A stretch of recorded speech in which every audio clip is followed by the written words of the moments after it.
आजकल एक नया रेवोल्यूशन भी चल रहा है। एक नई तरीके की सोच हम लोगों को अडॉप्ट करनी होगी। As it is said, the future is changing, future changes. और आज हमारी जो चॉइसेस होंगी वही हमारा फ्यूचर बनाएंगे। यानी कि ऐसी कौन सी क्वालिटीज हैं या ऐसे कौन से एरियाज हैं जहां पर बच्चे फोकस कर सकते हैं और अपने करियर के लिए नई नई राहें खोल सकते हैं। जैसे कि मैंने 5 एरियाज आइडेंटिफाई करे हैं।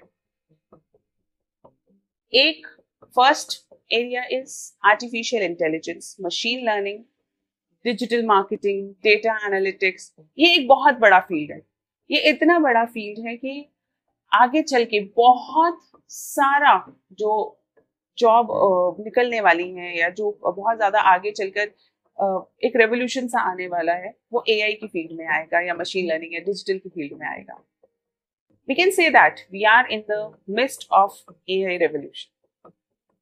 आप लोग तो शायद बहुत लेट, जो बच्चे हैं उन्होंने बहुत लेट जन्म लिया होगा, वो शायद नहीं जानते होंगे, लेकिन पेरेंट्स हम लोगों से आइडेंटिफाई कर पाएंगे कि जब कंप्यूटर्स आए थे 90s में, तब बहुत लोग ऐसे थे कि पता नहीं क्या हो जाएगा कंप्यूटर्स से, और कंप्यूटर्स आ गए हमारी नौकरियां खा जाएंगे, अब हमें आगे नौकरियां नहीं मिलेगी।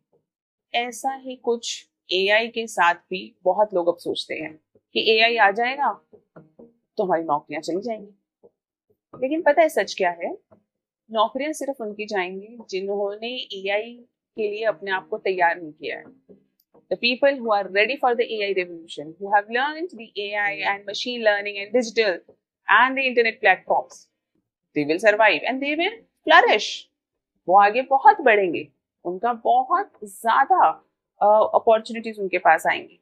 तो उसमें बहुत सारी जॉब्स जैसे कि digital marketing is one, data analytics is another, integration जो करते हैं API integration in the website and other areas, they will also have a very good AI tools use करना जो जानते हैं, they will also have very good opportunity. Generative AI को develop करना, को model करना जानते हैं, they will also survive. Machine learning, deep learning, और इसी के साथ साथ we have to understand it is a whole ecosystem of internet and digital. वहाँ पे बहुत सारी जॉब अपॉर्चुनिटीज निकलेंगी। गूगल के जो CEO हैं सुंदर पिचाई, उनका कहना है कि AI might be the most important thing that has happened in the humanity. हो सकता है बहुत सबसे important revolution हो ये। लेकिन इसका एक दूसरा पहलू भी है जो एलॉन मस्क हमारे सामने रखते हैं। एलॉन मस्क कहते हैं कि AI हो सकता है कि वो ह्यूमैनिटी के अगेंस्ट चला जाए। उन्होंने उसके लिए एक एग्जाम्पल भी दिया। उन्होंने कहा जैसे अगर कोई रोड बन रही है और उसके रास्ते के अंदर कोई चींटियों का घर आ जाए तो रोड बननी तो नहीं रुकेगी, रोड तो बनेगी। तो चींटियों का जो घर है चाहे उसे तोड़ के बने। इसी तरह से एलॉन मस्क कहते हैं कि AI अपने आप में एक बहुत इमोशनलेस टेक्नोलॉजी है, जिसके अंदर अगर वो चाहेंगे कि AI चाहेगा कि अगर उसे कुछ करना है, उसका कोई गोल है और ह्यूमैनिटी भी उसके रास्ते में आ गई तो वो ह्यूमैनिटी को भी हटा सकते हैं। यही बहुत बार हमारी फिक्शंस और इन सब जगहों पे एक्सप्लोर किया जाता है। लेकिन इसी के साथ एक और अपॉर्चुनिटी खुलती है जिसे कहते हैं cyber security, cyber ethics, AI ethics, और वहां से भी बहुत सारी जॉब्स निकलेंगी जहाँ पे लोग ethical use of AI and maintaining the concerns of humanity in AI will also be very important, and cybersecurity experts, AI experts, they will also find good opportunities.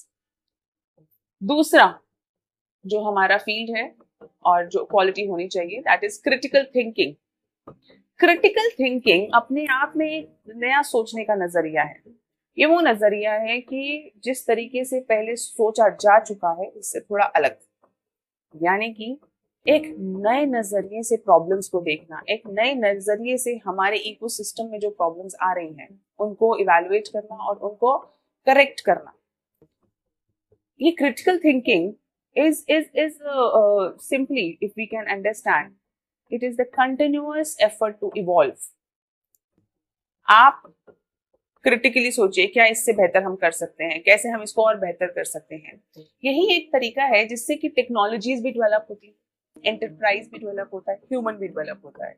सो जो क्रिटिकल थिंकिंग और problem solving की ये एक हमारी जिसे कहते हैं कि विधा है ना, ये क्वालिटी है, ये बहुत ही ज्यादा इम्पोर्टेंट है आगे आने वाले जॉब अपॉर्चुनिटीज के लिए। क्योंकि हमें नहीं पता किस टाइप की प्रॉब्लम्स आएंगी, प्रॉब्लम्स की शक्ल, उनका उनकी उनकी जो नेचर है वो हमें बिल्कुल पता नहीं है। So the people who can flexibly, adaptably bring changes by evolving into something new and critical, है ना, प्रॉब्लम सॉल्व कर सकते हैं, क्राइसिस मैनेजर हैं, ऐसे लोगों की जरूरत हमेशा बनी रही। ऐसा कभी नहीं होगा कि प्रॉब्लम सॉल्वर्स चले जाएं, क्योंकि एआई या कोई भी और जो जॉब्स हैं उनमें वो लोग तो होंगे जो एआई को यूज करना चाहते हैं, और जो मंडेन काम है वो सब एआई करेगा। लेकिन अगर एआई के साथ भी कोई प्रॉब्लम आई तो कौन सॉल्व करेगा? जो अगर एआई के साथ प्रॉब्लम आई तो कौन सॉल्व करेगा? वो लोग जो एआई की भी प्रॉब्लम सॉल्व करेंगे वही हमारे क्राइसिस मैनेजर्स, और जिसे ऐसा कहा जाता है कि हमारे क्रिटिकल थिंकर्स रहेंगे। और इन लोगों का हमेशा हमेशा जरूरत रहेगी, चाहे कंपनी हो चाहे गवर्नमेंट हो, हर जगह पर। जैसे कि एल्बर्ट आइंस्टाइन ने कहा है, we can not solve the problem with the same thinking with which we have created them, we need to find a new way of thinking. हमें एक क्रिटिकली और नया नजरिया चाहिए, क्योंकि जिस सोच के साथ, जिस माइंडसेट के साथ हमने एक प्रॉब्लम को बनाया है, प्रॉब्लम क्रिएट करी है, उसी माइंडसेट से हम उसका सॉल्यूशन नहीं ढूंढ सकते। सॉल्यूशन ढूंढने के लिए हमें अपने माइंडसेट को, अपने सोचने समझने की शक्ति को थोड़ा चेंज करना पड़ेगा। सो वो evolution, critical thinking and problem solving attitude, very very necessary quality, जो कभी आउटडेटेड नहीं होगा। Third, emotional intelligence. Emotional intelligence अपने आप में एक बहुत ही इंपॉर्टेंट क्वालिटी है, और वो भी कभी भी आउटडेटेड नहीं होगी। इमोशनल इमोशंस, एंड हम लोग चाहे कितनी भी कोशिश कर ले ये कहने की और ये समझने की कि we are rational human beings, but the truth is we are emotional human beings. Emotions form a very very important part of our being, of our society, of our countries, of how we perceive things and how we live in this world. हम इस दुनिया में कैसे रहते हैं, ये हमारी emotional wellbeing पे बहुत डिपेंड करता है।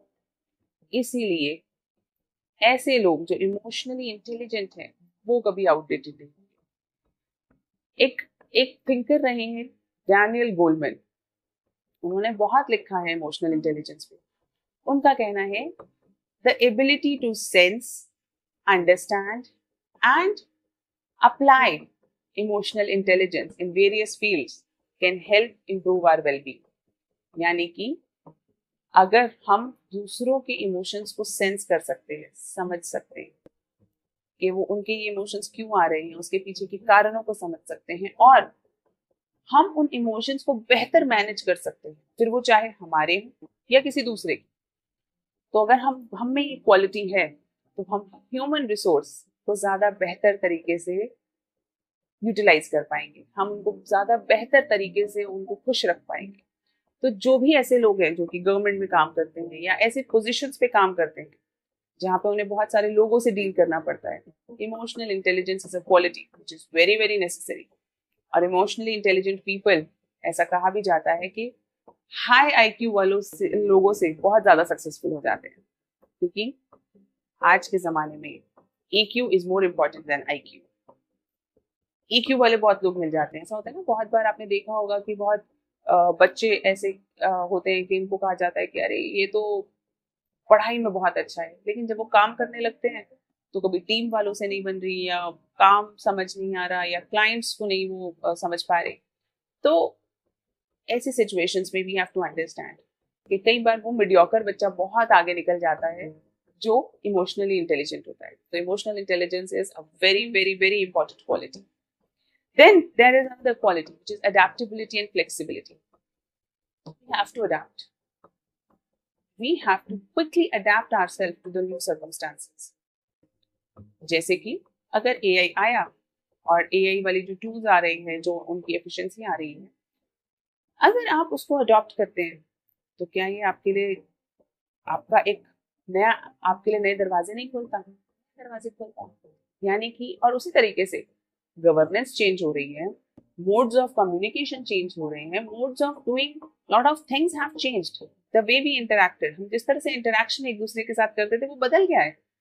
आज कई बार घर वाले भी जो ग्रुप्स हैं वो फैमिली ग्रुप्स हैं, कई बार फैमिली मिल भी नहीं पा रही है, ग्रुप्स पे ही बातें हो रही है। तो एक नया तरीका है, हमें उन सारे तरीकों पे जो हमें, जहाँ पे हमें अपने आप को ट्रेडिशनली कन्वेंशनली रूट करना है वहां पे हम रूट करेंगे, और नई जगहों पे हम फ्लेक्सिबल होकर अडेप्ट करेंगे, चाहे वो नए करियर्स हो, नए प्रोफेशंस हो, वहां पे हमें अडेप्टेबिलिटी की जरूरत पड़ती है। हर कंपनी में, हर जगह, बल्कि ऐसे लोग हमेशा अप्रिशिएट किए जाते हैं जो कि ज्यादा अडेप्टेबल होते हैं, जो नई सिचुएशंस को समझ के उनके उसके हिसाब से अपने अंदर नए स्किल्स ले आते हैं, नए एटीट्यूड्स ले आते हैं और ज्यादा बेहतर काम करते हैं।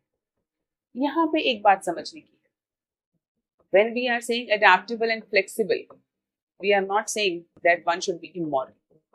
Morality वो रूट्स है जिनके ऊपर हम खड़े होते हैं, लेकिन स्किल्स के लिए अडेप्टेबिलिटी, लर्निंग्स के लिए अडेप्टेबिलिटी हमारे अंदर होनी चाहिए। तो मोरालिटी को हम नहीं कभी चेंज करेंगे, उसमें अडेप्टेबिलिटी नहीं लेकर आएंगे, लेकिन स्किल्स में, माइंडसेट में हम अडेप्टेबिलिटी लेकर आ सकते हैं, और ऐसे लोग हमेशा अप्रिशिएट किए जाएंगे। Then the last thing that is, before that rather I would like to even give you an example adaptability के लिए।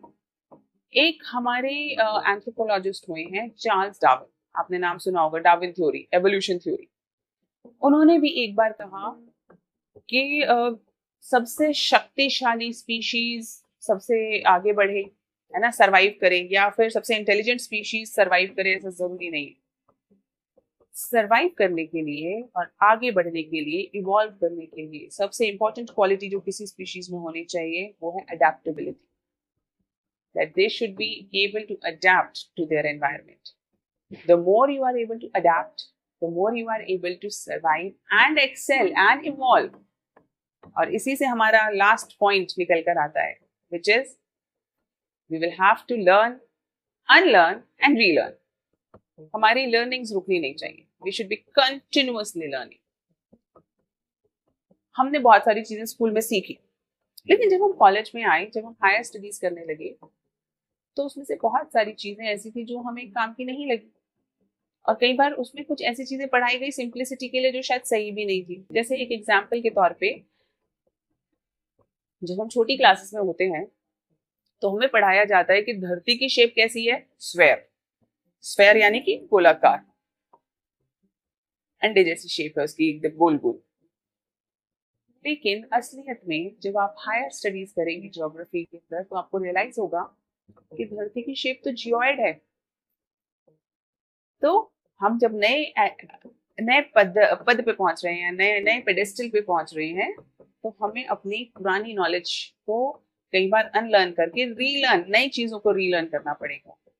जो चीजें आउटडेटेड हो चुकी हैं उनको छोड़ के, उन पैटर्न्स को छोड़ के हमें एक नए तरीके से सोचना शुरू करना पड़ेगा, because the world is changing fast and we will have to keep the pace. At the same time हमें किसी भी टेक्नोलॉजी से या किसी चीज से डरने की जरूरत नहीं, हमें बस सीखना है कि इसको और बेहतर कैसे हम यूटिलाइज कर सकते हैं। और अगर अच्छे लोग इस दिशा में आगे बढ़ते हैं तो मेरे को पूरा विश्वास है कि AI will be the very good revolution, but maintaining the ethics in AI is very important. इसके साथ साथ जो ट्रेडिशनल जॉब्स हैं, जो ट्रेडिशनल चीजें हैं, वो तो चलती रहेंगी। सरकार में हमेशा सरकारी लोगों की जरूरत पड़ेगी, अफसरों की जरूरत पड़ेगी, CA की भी जरूरत पड़ेगी, क्योंकि AI कितना भी हमारे CA कर ले, अकाउंटिंग कर ले, लेकिन एक CA तो चाहिए ही, जो उसको समझे और उसको चेक करे। उसी तरीके से मेडिकल एडवाइस दे सकता है, लेकिन फिर भी एक ह्यूमन एंगल की हमेशा जरूरत रहेगी। इसीलिए अपने आप को स्किल करें, अपने आप को और बेहतर तरीके से टेक्नोलॉजी के लिए रेडी रखें। So guys, jobs will change, the nature of jobs will change, but one thing will not change, that people who know how to create value, they will always be appreciated. So learn to create value, अपनी value बनाएं, नई चीजें सीखें, जिसे काम आता है उसे कोई रिप्लेस नहीं कर पाता, तो काम करना जरूर सीखें, चाहे वो वर्ड हो, चाहे एक्सेल हो, चाहे AI टूल्स, सबको यूटिलाइज करना सीखें।